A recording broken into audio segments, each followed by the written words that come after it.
saka meron yung collagen. Bakla, magbili ka na kadami-dami mong sinasabi. Magbili ka ba o hindi? Yan. Sa this video mga katambay, ito na naman ang season 3 ng pagbibinta namin ng baboy. Let's go! At eto nga mga katambay, no? Teknik na naman kung paano magparami ng pera, hindi kung paano maglaro mga katambay sa perya.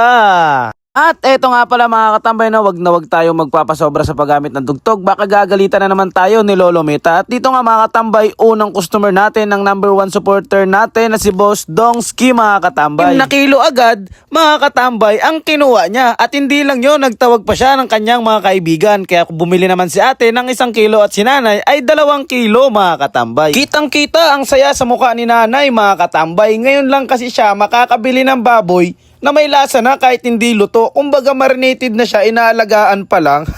And syempre hindi lang yun mga katambay. Ang karni ng baboy na ito ay may kasama ng collagen na kung saan mga katambay kikinis ang balat mo kapag umorder ka ng baboy na to. Pagkatapos nga natin kila Boss Dongski mga katambay, agad na natin i-deliver ang order ni Boss Rizal nyo. Ibinalot-balot ko na rin nga pala mga katambay dahil medyo marami ang order ng iba. Katulad na lang dito mga katambay ay umorder dito ng 6 na kilo. And syempre ang Fatboy Kitchen mga katambay umorder din sa atin ng buong ulo at 2 kilong laman. May kainitan nga ang panahon ng ating pagdi-deliver mga katambay. Kaya pagkatapos kaming bayaran ni Fatboy Kitchen, kami naman ang umorder mga katambay ng kanyang pabintang napakasarap na halo-halo. La patay, halo-halo daw, crema de leche oy. Bahala na, basta yun na yun. At ito nga mga katambay, dumiretso na kami sa B-side para i-deliver ang kay ate na 1 kilo. And syempre ang aking number 1 na suki mga katambay, kumuha naman siya ng 4 na kilo dito. Siyempre, 1 kilo kalahati mga katambay para sa mga tropa nating PCG. And siyempre dito, ito ang mas malupit mga katambay. Kaya mga katambay, pagkatapos nating i-deliver ang mga order nila, dito na naman tayo sa tropa ng ating mga kasama. Hala, patay, esoga pod, oy. At ayun nga mga katambay, no?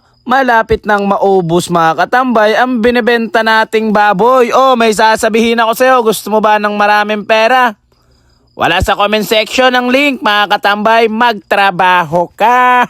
Siyempre dahil love ko kayong mga followers ko mga katambay, merong 500 pesos free sa unang 100 person na makapag-deposit. That's it.